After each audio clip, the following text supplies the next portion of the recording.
The first Sherman brewed up before its crew ever saw the gun that killed it. One round of 88mm armor-piercing shot crossed several hundred yards of Normandy farmland, struck the frontal plate at a shallow angle, and lit the stored shells inside the hull so quickly that the whole turret lifted on a column of flame. 4 seconds. That was the entire life of the tank from impact to Inferno, and the man who had fired the shot, Michael Whitman, did not slow his advance to watch it die. By the morning of the 8th of August, 1944, no name on the Western Front sat heavier in the minds of British and Canadian tank crews than his. 2 months earlier, near a small town called Villers-Bocage, Whitman had driven a single Tiger into the flank of the 7th Armored Division and, in roughly 15 minutes, left a long column of British tanks, half-tracks, and carriers burning down the length of one road. The story had outrun the facts. Crews who had never been within 50 miles of him traded the legend in low voices, and the legend said that his Tiger could not be stopped by anything they were issued. The fear had teeth, and the reason for it was sitting inside their own driving compartments. The Sherman was a fast, reliable, mechanically forgiving machine, and against the right targets it was lethal enough. Against a Tiger at any honest fighting range, it was close to helpless. Its 75mm gun, the standard weapon across most of the fleet, simply could not drive a shell through the front of a Tiger from the front. The German crews knew this with the certainty of men who had watched it happen many times. They had even named the way an American-built Sherman caught fire the moment its hull was breached, the way the fuel and the ammunition went up together and left the men inside almost no time to find the hatches. The German tankers called it the Tommy Cooker. The Allied crews, with the same black humor, called it the Ronson, after the lighter advertised to light every time on the first strike. The Germans laughed about it openly. They had earned the right to. The contempt ran on arithmetic. The Tiger weighed close to 57 tons. Its frontal armor was thick enough that a 75mm round would strike it and glance away like a stone skipped across ice, leaving a bright scar and nothing more. Its own gun, the 88, could open a Sherman from far beyond the range at which the Sherman could even begin to answer. One Tiger, well sighted, could account for an entire troop of 4 Shermans before the survivors found a fold of ground to hide in. The men inside those Tigers had stopped seeing the long Allied columns as a danger. They saw them as targets that had not yet caught fire. A German gunner south of Caen that summer could lay his sight on a Sherman, fire, watch it cook, traverse, and do it again. And the only real question was how many rounds he felt like spending. That was the battlefield into which the Firefly was about to move, and almost no one on the German side had thought to take it seriously. Operation Totalize was the attempt to break the German line south of Caen and force the road open toward Falaise. It had begun the night before under darkness and heavy bombing, armored columns grinding down narrow lanes marked by tracer and burning wreckage, navigating by compass bearing through dust thick enough to swallow a tank a few yards ahead. By late morning on the 8th of August, the advance had slowed into the kind of pause that invites a counterstroke, and the Germans obliged. Just before midday, the Tigers of the 101st SS Heavy Panzer Battalion swung north in a fast, confident counterattack, Whitman among them, meaning to drive straight into the stalled spearhead and break it apart before it could gather itself. They rolled across open, gently rising farmland toward a village called St. Ainen de Cramesnil, in column, unhurried, exactly as men move when they have never yet met the thing that can kill them. Waiting in that village, dug into the edge of a small orchard, was a single squadron of the 1st Northamptonshire Yeomanry. Inside the trees sat the tanks of a squadron, and among them, in the position held by 3 troop, was one machine that did not look quite like the rest. It was a Sherman, but the gun was wrong. The barrel ran far too long, counterweighted at the back of the turret to balance the breech. It carried a weapon the German crews had not yet learned to fear. This was a Sherman Firefly, and the gun was the British 17-pounder. The man in the gunner's seat of that Firefly was not a gunner. Joe Ekins was a shoemaker from the town of Rushton, a quiet, slightly built young man who had volunteered rather than wait for conscription, and who had trained and served as a radio operator. He had fired the 17-pounder only a handful of times in his life, a couple of practice rounds during cross-training before the invasion, and nothing since. On this day, the crew of the Firefly named Velike Luki needed someone on the gun, and so the radio operator slid into the seat, put his eye to the sight, and made ready to do a job he had almost no practice doing, against the most feared tank crews in the German army, led by a man whose name alone could turn a crew's stomach to water. The 17-pounder rewrote the arithmetic completely. It was a high-velocity weapon that threw a far heavier, far faster shell than the standard Sherman gun, and with the right ammunition, it could drive through more than 200 millimeters of armor at a range of 1,000 yards. For the first time, a Sherman crew could face a Tiger head-on, at distance, and expect the shell to go all the way through. The British had converted roughly 2,000 Shermans into this configuration across the war, and the Firefly was, in the truest sense, the answer to the 88. But the weapon carried its price written into its own muzzle. When it fired, it threw out an enormous flash and a boiling cloud of smoke and dust that hung in the air and pointed straight back at the tank that had fired it. One shot announced the Firefly's exact position to every enemy gunner on the field.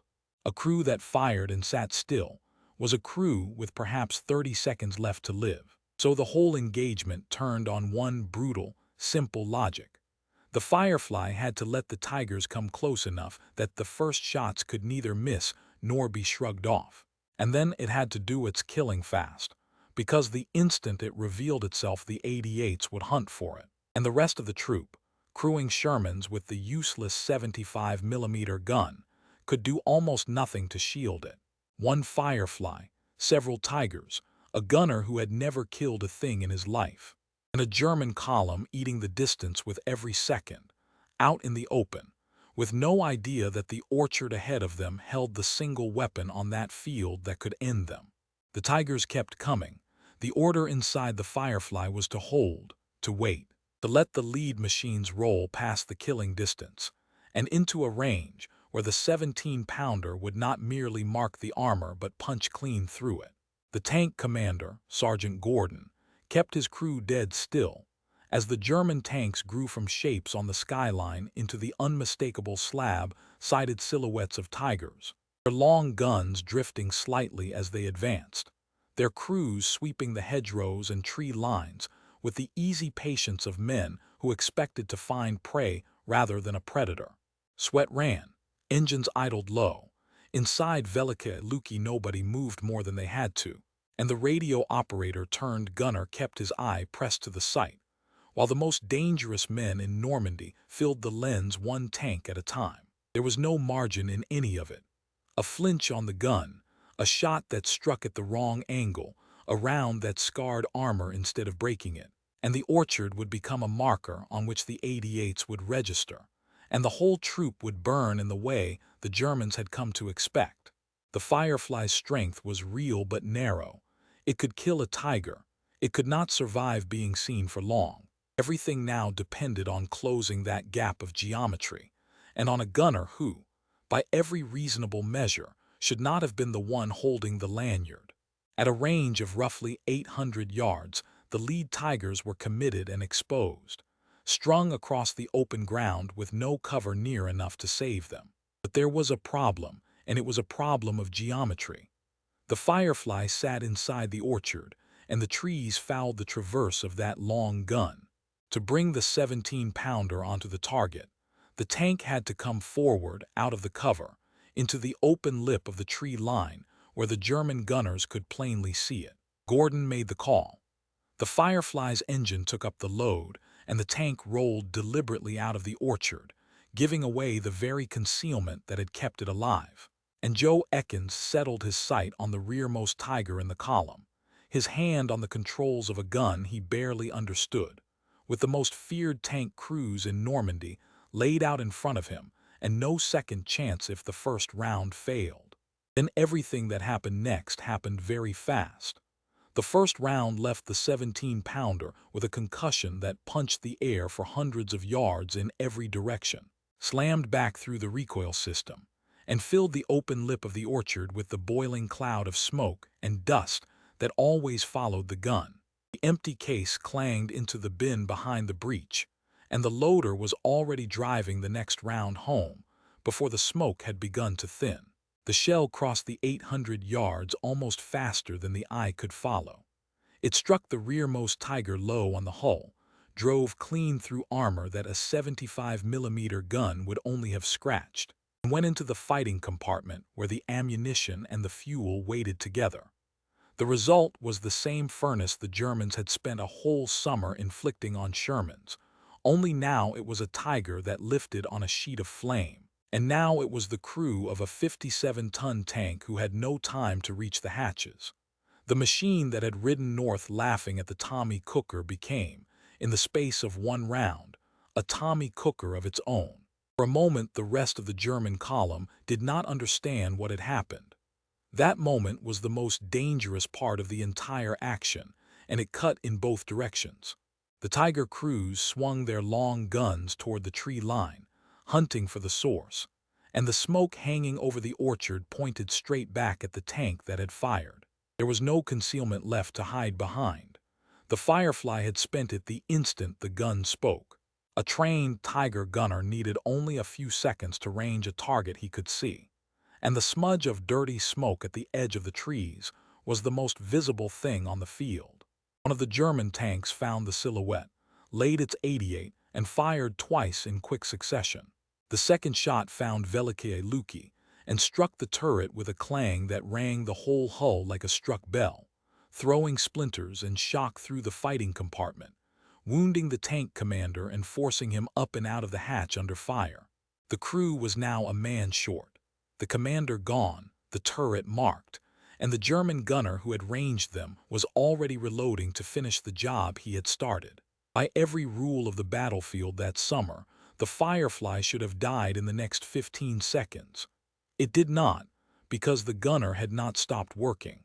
Joe Ekins kept his eye to the sight while the commander hauled himself clear of the hatch, traversed the long gun onto the next Tiger in the line, waited the half-second it took for the sight to settle, and let the 17-pounder speak again. The whole tank rocked back on its suspension with the recoil. The second shell crossed the open ground and bit through the second Tiger exactly as the first had bitten through the rearmost, finding the same vulnerable mass of fuel and shells inside the hull. The German machine that had been hunting Velikiye Luki a heartbeat earlier was suddenly burning in the wheat, its crew spilling from the hatches or not spilling at all. 2 Tigers, 2 rounds that mattered, and a German counterattack that had rolled north full of confidence now had 2 of its monsters on fire in the open with no clear enemy in front of them beyond a thin curtain of smoke at the edge of an orchard. Contempt died there, somewhere between the first burning Tiger and the second. The crews of the 101st SS Heavy Panzer Battalion had built an entire way of fighting on a single certainty, that nothing in the Allied tank fleet could hurt them from the front at distance. That certainty was the thing now coming apart in front of their eyes. The men inside those Tigers had to absorb, in the span of a few seconds, that the rules they had relied on across the whole campaign no longer held, that something out ahead of them was killing the unkillable, and that they could not yet see what it was or where exactly it sat. Fear of an unseen gun is worse than fear of a visible one, because there is nothing to shoot back at and nowhere obvious to turn. Panic does strange and fatal things to a tank crew. It makes them stop when they should keep moving. It makes them reverse into ground they have not checked. It makes them swing the hull and present the thinner armor of the side and the rear to a gunner who has been waiting for exactly that. The third Tiger tried to find cover. It was already too late, and the reason it was too late was the same reason the first 2 had died. The German tanks had pushed too far into the open, drawn forward by their own confidence into ground where there was nothing close enough to hide behind. No fold of earth and no standing wall within reach. The third tiger turned to seek shelter, and in turning it gave the gunner in the orchard precisely what he needed, a flank instead of a face. Seconds laid on it and fired, and the third tiger joined the other two, burning in the same field, killed by the same gun, in a sequence so fast that the entire exchange had consumed only a handful of rounds. 3 tigers destroyed from a range of roughly 700 to 800 yards. 3 of the most feared tanks in the German army turned to scrap by a shoemaker from Rushden, who had fired the weapon only a few times in his life. On the first and only day he would ever serve as a tank gunner. The smoke from 3 burning hulls began to drift together across the wheat into a single dark stain over the farmland, and the men still alive inside the surviving German tanks now understood, far too late, that they had driven straight into the one weapon they had spent the summer refusing to take seriously. And the afternoon was not finished. While Velike Luki had been doing its killing, the rest of the engagement had caught fire along the whole front of the orchard and the open fields beyond it. The German counterattack had driven into a position held not by a single tank, but by an entire squadron, dug into the tree lines and the edges of St. Ainen de Cramesnil, and the other Fireflies scattered through the British and Canadian line were doing the same brutal arithmetic that Ekins had just demonstrated from his corner of the wood. The 17-pounder was no longer a rumor the Germans could wave away. It was a weapon answering them from several angles at once, each flat report and each rising column of smoke marking a fresh threat from a direction the German commanders had not accounted for. The geometry of the field had turned against the attackers completely. They had advanced into a shallow bowl of open farmland ringed by cover, and from that cover the long guns now reached out and folded one tank after another into the wreckage spreading across the ground south of Caen. The counterattack that had set out to shatter the stalled Allied spearhead was instead coming apart in the open, with no momentum left and nowhere safe to withdraw to. Some of the German crews fought it out where they sat and died doing it. Others reversed hard and tried to claw their way back to the dead ground they had come from. And a tank reversing across open farmland under the eye of a 17-pounder is a tank running out of time. The fields filled with the noise of it, the hammer of the guns, the deep cough of ammunition cooking off inside stricken hulls, the grind of overworked engines, all of it under a sky already thick with the dust and smoke of a battle that had been burning since the night before. By the time the worst of the afternoon had burned through, the toll of tigers lost across that engagement had climbed well past the 3 that fell to a single orchard. 5 of the great cats lay dead and burning across the farmland, strung through the very fields they had ridden north to own, their crews killed inside them or scattered on foot across ground that offered nothing. Somewhere in that wreckage was the tank that had built the legend. One of the tigers killed in that action, in the fields around St. Ainen de Cramesnil, had its turret torn clean off the hull by the force of an explosion from within. The entire crew killed inside it, the wreck left as a gutted shell in the open. That tank is the one most often identified as the command tiger of Michael Wittmann. That engagement is the one credited with ending the Panzer Ace who, only 2 months earlier at Villers-Bocage, had carved a long column of British armor to pieces in a quarter of an hour, and become the most feared tank commander on the Western Front. The man whose name alone could empty a crew's stomach died in an open Normandy field with his entire crew around him. His tiger reduced to the same kind of burning hulk he had spent his career making of other men's tanks. There is a hard symmetry in that ending that no scriptwriter could improve. The master of the 88, the man who had taught a generation of Allied tankers to fear the open road, was killed by the gun that had been built for the single purpose of answering the 88, fired from inside the very type of tank his comrades had spent a summer laughing at as it burned. Historians have argued ever since over whose round actually did it. The dispute is real, and it has never been fully settled. Some accounts, including those of men who served in the 1st Northamptonshire Yeomanry and wrote about the action afterward, credit the killing shot to Ekins and the Firefly of 3 Troop, working the German column from the orchard.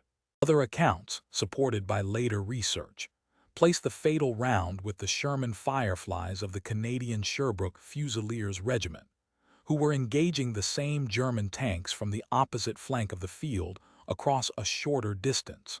The Canadians had punched firing holes through walls and were shooting from cover only a few hundred yards from the German line, while the British were firing from closer to 1,000 yards on the other side. The ground was crossed by fire from multiple directions in a span of minutes, and in that kind of action it is genuinely difficult to prove which gun, of several capable guns, sent the round that opened Whitman's tank. What is not in dispute, and what matters most to the story, is the weapon that ended him. Whoever pulled the lanyard, Whitman was killed by a 17-pounder fired from a Sherman Firefly, the British answer to the German heavy tank, the gun the German crews had not bothered to fear until the afternoon it began killing them in batches. The legend did not survive that afternoon, and neither, in the end, did the tank that had helped break it. Velike Iluki had spent the whole engagement exposed at the edge of the orchard, and a tank that fires the 17-pounder cannot stay hidden for long once the smoke gives it away. Every shot it took was an advertisement of its position to every German gunner still in the fight. The Firefly fought on through the afternoon and accounted for a 4th German tank before its luck finally ran out, taking a hit heavy enough to knock it out of the action and force the crew to abandon it and be reassigned to another machine. The young gunner who had killed 3 Tigers helped break an SS Panzer counterattack, and possibly ended the most famous tank ace of the war climbed out of a knocked-out Sherman, with the same quiet manner he had shown climbing into it that morning. He had been a radio operator the day before. He would go back to being one. He had served as a gunner for a single day, fired a small number of rounds, and produced a result that career gunners did not match in years of fighting. He did not turn it into a story he carried around for the rest of his life. After the war was over, Joe Ekins went home to the shoe factory in the town of Rushden, the same trade he had left to volunteer when he was 17 years old. He married the woman he had met during his training. He worked as a manager in that factory for the rest of his working life, an ordinary man in an ordinary town, and he died in the year 2012 at the age of 88. For a long stretch of those years, the wider world had no idea what he had done in a Normandy field on the 8th of August, 1944. The men who had been there told the story for him, and slowly his name became attached to one of the most remarkable single days any tank gunner ever had. He never seemed to need the credit. The burning wrecks in the wheat had been argument enough. The wider battle settled along the lines the orchard had already foretold. Operation Totalize ground forward through the wreckage of the broken German counterattack and forced the line south of Caen open toward the town of Falaise, the next pivot in the long effort to trap the German army still fighting in Normandy. It was an Allied victory, and like every victory in that campaign, it was paid for at a heavy price on both sides, with the Allied force losing more than 1,200 men across the operation, and the Germans losing close to 3,000. The road that Whitman's counterattack had been meant to keep closed did not stay closed. The spearhead that his Tigers had been sent to shatter reorganized and pushed on, and the heavy armor that had ruled the open ground of Normandy for 2 months had been shown, in a single afternoon, that its rule depended entirely on the enemy carrying the wrong gun. The Tiger remained a fearsome machine to the very end of the war. Nothing about that one afternoon changed the raw numbers of the tank itself. It was still thickly armored, still brutally armed, still capable of dominating a stretch of ground when it was well handled and well sighted. No Allied crew ever stopped respecting the 88, and meeting a Tiger in the open remained a thing to be approached with care for as long as the war lasted. But the spell was broken on that farmland south of Caen, and it stayed broken. The German crews could no longer assume that the long Allied columns rolling toward them were simply targets waiting to catch fire. They had to account now for the possibility that one of those Shermans carried the long gun, that the unremarkable smudge of dust at the edge of a distant tree line was not prey, but a predator that had already ranged them, and that the next round across the field might be the one that turned a 57-ton Tiger into the same pillar of flame they had spent the summer mocking. A single afternoon does not change the steel of a tank. It changes the way the men inside it think, and once that changes, it does not change back. That was the true cost of the contempt. For most of the campaign, the German tankers had been right about the Sherman, and being right had made them careless. They had measured its weakness exactly, named the way it burned, laughed at it openly, and built a whole confident style of fighting on the certainty that the standard 75-millimeter gun could never reach them at distance. Their mistake was not in seeing the Sherman's flaw. The flaw was real. Their mistake was in deciding that every Sherman on the field was the same Sherman, and that the rule which had held all summer would go on holding forever. They never reckoned seriously with the variant moving among the columns they despised, the Firefly with the barrel that ran too long, the counterweight on the back of the turret, and the gun that quietly rewrote every number that decided who lived. They went on treating every Sherman exactly alike right up to the afternoon, a single one of them, crewed by a man who was not even a gunner by trade, killed 3 Tigers in a few minutes, and helped put the most famous tank ace in the German army into an open grave in a French field. The Tommy Cooker had begun as a joke. The Germans told about a tank that caught fire too easily. The joke held for a while, exactly as long as the Sherman carried the wrong gun. It stopped being funny the moment one of them carried the right one. The same hull they had ridden north to laugh at had turned and burned 5 of their Tigers across one afternoon, ended the career of the man whose legend had outrun the truth by 50 miles, and rewritten the arithmetic of the entire armored war in the span of a single engagement. The crews who lived through that field carried a new and sober lesson back to their own lines, a lesson the burning hulks in the wheat made impossible to ignore or explain away. The enemy you have learned to mock is the most dangerous enemy on the battlefield, because the moment he changes, you will be the very last to know.